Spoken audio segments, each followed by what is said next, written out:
Bonjour à tous, c'est Petit Seb et bienvenue dans ce nouveau tuto sur Word. On va continuer un peu sur Word et aujourd'hui on va voir un peu comment utiliser et surtout ne pas se laisser duper par le correcteur de Word. Que ce soit au niveau de l'orthographe ou de la grammaire, on peut avoir des erreurs, mais on va voir ça dans le vif du sujet. Donc déjà en premier lieu on va ouvrir Word, tant qu'à faire, quitte à travailler dessus, autant l'ouvrir. Donc on prend une nouvelle page. Donc j'avais un peu survolé la chose précédemment au niveau des petites vaguelettes qu'il peut avoir sous les mots qu'on écrit. Quoi ça signifie qu'il y a une erreur. Donc je vais reprendre un exemple tout bête, mourir de soif. Donc comme vous pouvez le voir déjà, je mets deux R, il me le corrige en un seul R. Je peux annuler la correction automatique, c'est ce que je vais faire pour l'exemple, mourir, voilà, c'est bon, de soif, à force de persévérance, il le prend en compte. Donc là, comme on peut voir, il y a une faute d'orthographe. Mourir prend que un seul R, on meurt qu'une fois. Ça me rappelle quand j'étais en primaire. Donc il est signalé par une petite vaguelette rouge. Donc il suffit de cliquer sur le mot avec le bouton droit de la souris pour avoir le menu contextuel. Et il va nous proposer mourir avec un seul R. Bon, moi je ne vais pas appuyer dessus parce que je vais me servir de ça par la suite pour vous montrer autre chose. On va faire entrer. Qu'est-ce qu'il peut avoir aussi comme erreur où faut pas trop s'y fier? Et tout simplement, déjà la base c'est les noms de famille. Word ne connaît pas tous les noms de famille. Des fois, bon, tout ce qui va être Dupont, Martin, ça il connaît, il n'y a pas de souci. Par contre, dès qu'on va avoir un nom un peu compliqué, je prends l'exemple le mien, mais bon, vous ne l'aurez pas, faut pas rêver. Word le connaît pas. Donc on va faire l'exemple que j'avais pris pour le tuto sur le courrier. Donc on va dire que je m'appelle Monsieur Jean peut plus. Voilà. Je fais entrer et pour lui c'est une faute d'orthographe. Donc là, encore une fois, avec le curseur, on se met dessus, un petit clic droit pour avoir le menu contextuel. Donc il va nous proposer des solutions d'orthographe, mais il n'y a pas la nôtre, tout simplement parce que c'est un nom propre, c'est mon nom de famille, et il s'écrit comme ça, j'en peux plus, comme ceci, et pas avec un espace ou sans X. Donc là, on peut ajouter au dictionnaire. Vu que c'est mon nom de famille, ça veut dire que la prochaine fois que je vais noter j'en peux plus comme ceci, il va pas me le corriger, du moins il va pas me le mettre en vaguelette. Ou alors je peux l'ajouter à la correction automatique. Donc ça, on verra juste après. Donc encore une fois, je ne corrige pas, pour vous montrer par la suite. Donc là, on a vu les noms de famille, mais c'est aussi valable pour tout ce qui va être les noms propres. Donc là, par exemple, je vais prendre le logiciel que j'utilise, qui est TechSmith Camtasia. Si je mets Camtasia, il ne va pas le trouver. Voilà. Tout simplement, c'est parce que pour lui, ça rentre pas dans son dictionnaire. Donc, encore une fois, on fait un clic droit. Il nous propose des corrections, mais ça ne correspond pas à ce qu'on veut. Donc, soit on l'ignore, ou soit on fait ajouter au dictionnaire. Comme ça, ajouter au dictionnaire, la prochaine fois que je renote Camtasia, il ne va pas me le considérer comme une faute d'orthographe. Alors que si je fais ignorer tout, il va me l'ignorer pour cette page, mais dès l'instant que je vais en ouvrir une autre et que je vais remarquer le même mot, il me le considérera comme une faute d'orthographe. Autre faute qu'on peut avoir, mais cette fois-ci, on va dire que Word va nous aider. On a l'habitude, parce que voilà, on a un automatisme en tête, on a l'habitude d'avoir une orthographe d'un mot qui est fausse. Admettons, descendre des escaliers, hop, je vais marquer comme ça, descendre des escaliers, avec un S. Il a dit que c'est une faute. C'est régulièrement, je mets deux S alors que je sais, oui, je le sais, c'est SC, mais voilà, j'ai tendance à faire toujours cette faute-là, parce que voilà, le SC ne rentre pas en vigueur dans mon cerveau. Du coup, là, on va faire un clic droit pour avoir le menu contextuel, et cette fois-ci, on va le rajouter à la liste des corrections automatiques. Et du coup, on a l'orthographe. Donc, bien vérifier qu'on a l'orthographe qui nous correspond. Voilà, donc là, je vais cliquer volontairement pour vous montrer. Donc là, il est passé comme ceci. Par contre, maintenant, dès que je mets descendre avec 2 S, je vais faire un espace. Et il va se transformer automatiquement SC. C'est un peu ce qu'on a vu en début de tuto avec mourir. J'ai mis 2 R, c'est une faute qui est assez récurrente dans l'orthographe, on va dire des francophones. Hein. Et du coup, bah, Word automatiquement, hein, c'est Word, hein, moi je ne l'ai pas rajouté, c'est Word qui a fait la correction automatique. Après, qu'est-ce qu'on peut avoir aussi comme souci? Ah bah tout simplement, on a un mot, on ne connaît pas du tout l'orthographe, donc on va essayer de l'écrire phonétiquement. Donc là, moi je vais prendre par exemple hospitalisé. Voilà, mais je ne sais pas du tout comment ça s'écrit, donc je vais faire hospitalisé. Voilà. Je fais entrer, donc il a bien détecté qu'il y avait une faute d'orthographe. Par contre, quand je fais un clic droit, bah, aucune suggestion. Là, c'est qu'il n'y a aucun mot qui se rapproche à ce que moi j'ai commencé à noter. Donc là, bah, le problème, c'est que bah, on n'a pas d'autre solution. Donc, soit chercher un dictionnaire ou aller sur Internet pour chercher quelque chose qui s'en rapproche le plus. Hein. Donc, nous, donc, voilà, hospitalisé, ça s'écrit comme ceci. Donc comme on peut voir, l'orthographe est vraiment très différente entre ce que moi j'ai écrit et la vraie orthographe du mot. Donc des fois, Word, ben, il fait pas que des miracles. Hein. À un moment donné, il va falloir peut-être l'aider. Qu'est-ce qu'on peut avoir aussi comme souci? On peut avoir des mots qui parler vont de la façon quand on va parler avec ces mots-là vont être identiques, mais l'écriture complètement différente. Je prends comme exemple, on va faire la mer, oui, la mer Méditerranée, hein, ça passe bien ça. Je suis perdu, méditer, 2 R et E. Voilà, est-ce que c'est bon? Non, pourquoi? Ah, le premier accent. Chaque fois, je me fais avoir avec les accents. Donc là, la mer Méditerranée, ça passe. C'est la bonne orthographe. Il n'y a aucun problème. Par contre, si je mets la mer, j'oublie pas l'accent, Méditerranée.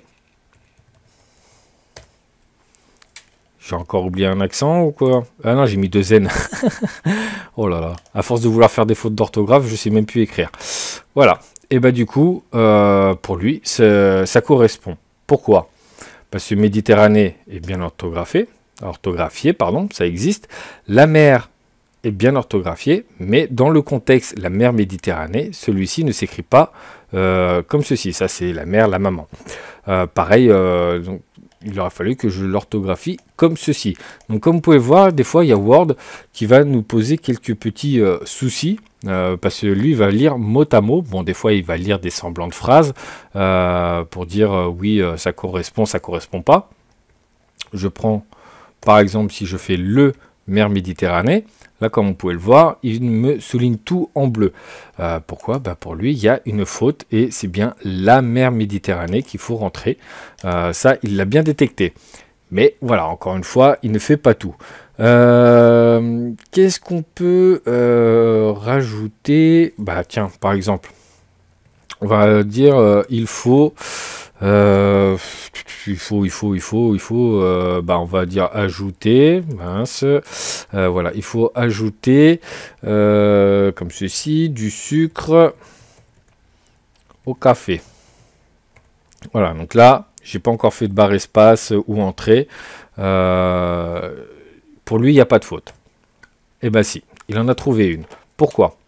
Parce que tout simplement, on remplace, hein, ça c'est une vieille règle de l'école, on remplace par un verbe du troisième groupe pour voir s'il est à l'infinitif ou au participe passé. Donc là, il faut prendre, c'est l'infinitif ER.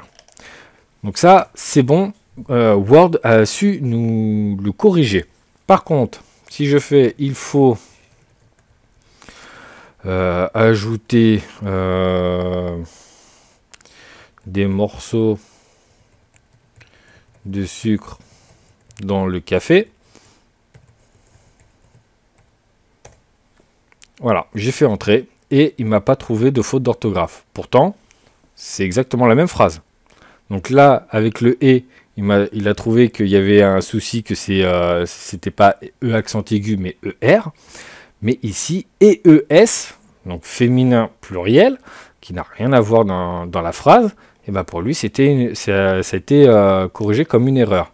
Que justement, ce n'est pas une erreur, alors qu'il faut, encore une fois, ajouter « ER » pour avoir la bonne orthographe pour le mot ajouter. Donc voilà, il y a encore pas mal de petites choses à voir au niveau de l'orthographe. Hein. Word n'est pas une valeur sûre. Ne rentrez pas dans Word pour savoir comment on écrit un mot. Bon, quand c'est juste un mot, ça va, il peut encore le faire. Mais quand vous faites un courrier, quoi, du moins un document, ce qui reste assez sympa de voir, c'est de l'imprimer et de pouvoir le relire sur papier. Le fait d'être sur un autre support, on a tendance à mieux voir les fautes et voire même le faire lire à quelqu'un d'autre. Alors peut-être pas quelqu'un qui est super doué en orthographe, hein, c'est pas nécessaire, mais des fois voilà, d'autres personnes vont dire non, là il y a une faute, c'est pas et, c'est ER ou des choses comme ça quoi. Donc Word, au niveau de l'orthographe et de la grammaire, c'est pas, on va dire, le premier de la classe. Il se débrouille très bien, ça aide beaucoup, mais on peut tomber sur des petites erreurs comme le verbe avoir. Il a tendance à ne pas trop savoir le conjuguer et c'est souvent qu'il va nous rajouter des S, par exemple, avec le verbe avoir. C'est des petites erreurs qu'il y a au niveau de Word qui peuvent poser problème. Maintenant, on va taper autre chose. Carrément autre chose, admettons dans votre travail par exemple ou dans votre vie de tous les jours, vous avez tendance à communiquer à l'étranger. Donc vous allez écrire dans la langue étrangère de votre interlocuteur. Donc moi je prends l'exemple l'anglais, hein. De toute façon je connais que l'anglais après le français. Donc on va faire my name is Stan, hein, pour ceux qui connaissent la musique de Chaka Ponk. Donc là, tout est en rouge. Pour lui, ça n'existe pas. Alors que c'est très bien orthographié. Pourquoi? Eh bien, tout simplement, c'est au niveau de la langue. Ici, on est en français. Et donc, je vais sélectionner mon texte. Là, je ne vais pas lui dire qu'on est en français, je vais lui dire qu'on est en anglais. Et il n'y a pas de faute. Par contre, si je fais, si je rajoute un S, voilà, là c'est vrai que, voilà, is, alors my name's, donc là, voilà, comme il y a le S, il ne comprend pas mon nom est Stan, mais mes noms est Stan. Donc pour lui, la faute, elle est ici, c'est pas is, c'est are. Voilà, donc on peut avoir aussi la correction en langue étrangère. Maintenant qu'on a vu à peu près tout ce qu'il pouvait avoir au niveau des orthographes, ça m'est arrivé une fois de voir sur un document, je ne l'ai pas vu du premier coup, mais ça m'avait un peu interpellé. Admettons, on va marquer quelque chose entre guillemets. Donc pour ouvrir les guillemets, c'est la touche 3 qui est juste au-dessus de la lettre E. Donc on appuie une fois. On va marquer maman, hein, tout simplement. Hop. Pourquoi il ne l'a pas pris?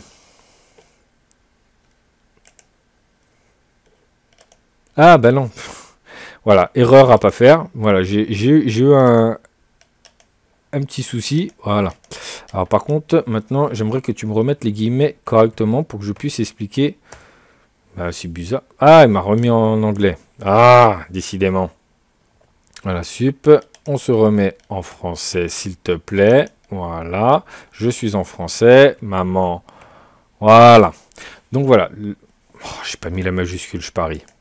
Gagné. Voilà. Comme ça, il n'y a pas de vaguelette. On évite de faire des fautes. Donc là, pour ouvrir les guillemets, comme vous avez pu voir, donc la touche 3, c'est, on va dire... alors, je le fais avec deux parenthèses. Voilà. Elle correspond à cette touche-là. Dans Word, ça se transforme automatiquement avec les deux crochets qui partent vers la gauche et vers la droite. J'ai eu un document et j'ai mis du temps avant de savoir ce qui n'allait pas. J'ai eu ça, donc je vais rajouter la majuscule pour éviter qu'il me casse les pieds. Voilà, j'ai eu ça. Mais pour moi, pas la parenthèse, les guillemets, j'ai trouvé bizarre. Tout simplement, c'est que, alors suivant le clavier, moi je les ai à droite de la barre espace, mais c'est souvent à gauche à côté de la touche Shift, entre Shift et W. Vous avez les petits crochets comme ceci. Et bien la personne rajoutait, en fait, faisait 2 crochets, avec la majuscule, ça les fait dans l'autre sens, pardon. Donc ça, c'est pas une faute à proprement parler, mais c'est une mauvaise utilisation du caractère, on va dire. Il faudrait que je fasse une vidéo sur le clavier dans Word, parce qu'il y a plein de caractères, et puis sans parler des raccourcis, il y en a à foison. Hein, admettons, si je prends Alt 154, je lâche, j'ai le U avec 2 petits points au-dessus. Ça peut être marrant de voir un peu ce qu'on peut faire avec les raccourcis.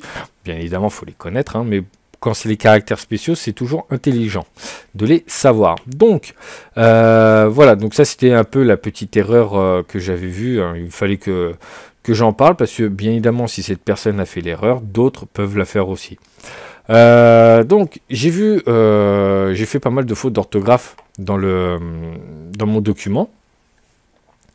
Comme je vous avais expliqué dans la deuxième vidéo de la mise en forme du texte, on tape tout au kilomètre. Ça veut dire même si on fait des fautes d'orthographe, on peut les laisser et on les corrigera après. Par contre, si on a un document qui fait 35 pages, faire clic droit sur chaque titre, chaque mot mal orthographié, ça peut être très très long. Word nous a mis à disposition un outil qui va scanner tout le texte pour savoir s'il y a des fautes d'orthographe et par la même occasion proposer des solutions. Donc pour ce faire, on va aller dans Révision et juste ici, on a l'icône grammaire et orthographe. Donc on clique ici et il va chercher. Voilà, donc là il a pris le premier mot. Pour fermer la page, on clique sur la petite croix. Donc là, je l'ai fait exprès pour vous montrer à un autre endroit. Un autre endroit, si vous regardez bien, il y a le livre ici avec une croix. Word a trouvé des erreurs de vérification linguistique. Cliquez ou appuyez pour les corriger. Donc on va le faire, on va appuyer. Et là, nous avons la même page. Donc soit on ignore une seule fois. Ça veut dire, au prochain mot mourir, il ne va pas faire la correction. Soit on ignore tout le mot mourir, mais il gardera les 2 R. Sinon, on ajoute au dictionnaire, ou alors, il nous propose une orthographe. L'orthographe ici est la bonne, elle me convient, je fais sur modifier. Hop, il passe automatiquement au deuxième. Le deuxième, donc j'en peux plus, qui est mon nom de famille. Donc là, c'est mon nom de famille, je sais qu'il est bien orthographié, jusqu'à preuve du contraire. Je peux l'ajouter au dictionnaire. Bah, tout simplement, on va faire ajouter au dictionnaire. Voilà, du coup, il n'y a plus les vaguelettes. Et la prochaine fois que je taperai j'en peux plus, et ben le peut plus, comme orthographié comme ici, sans barre espace, et ben ne sera plus considéré comme une faute d'orthographe. Camtasia, qui est donc le logiciel que j'utilise pour faire la capture, il ne le trouve pas dedans. Donc on va faire ignorer. Voilà. Donc là, ce n'est plus une faute d'orthographe, mais je ne l'ai pas rajouté au dictionnaire. Ça veut dire que la prochaine fois que je vais le noter, il réapparaîtra comme une faute d'orthographe. Donc là, malheureusement, aucune suggestion. Je sais que c'est pas le bon mot, hospitalisé. Je sais pas du tout comment ça s'écrit. Donc là, on fait annuler. On fait ignorer une fois. Et comme ça, voilà. Donc là, il n'est plus en faute d'orthographe, mais c'est pas la bonne écriture. À moi d'aller chercher la bonne écriture pour pouvoir le remplacer. Une fois qu'il a tout vérifié et qu'il n'y a plus d'erreur pour lui, la vérification grammaticale et orthographique est terminée. Donc là, il n'y a plus qu'à faire OK. Voilà comment se dépatouiller un peu avec le correcteur de Word 2016. Tout n'est pas parfait, mais il va quand même supprimer bon nombre de fautes d'orthographe. Donc là, encore une fois, on a lancé le scan, mais j'ai toujours, je crois que je l'avais modifié, j'ai toujours la mer Méditerranée mal écrit. Voilà, donc comme vous pouvez le voir, le Word 2016, son orthographe, elle est bien, elle peut aider, mais il y a quand même encore beaucoup de lacunes, malheureusement, hein, ça ne va pas tout corriger. Donc, comme je l'ai dit précédemment, vaut mieux déjà l'imprimer, on voit mieux les fautes sur papier que sur écran, du moins c'est mon cas, sinon carrément le faire lire à quelqu'un d'autre. pour voir si lui, il en trouve.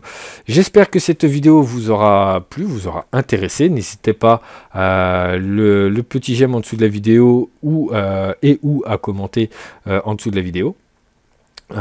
Pour ceux qui n'ont pas de compte Google, vous pouvez m'écrire à l'adresse lestutos2ptitseb@gmail.com. Tout est dans la description.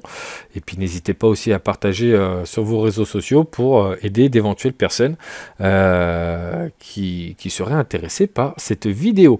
Voilà, moi je vous dis à la prochaine pour un nouveau tuto. Allez, ciao ciao, bye bye.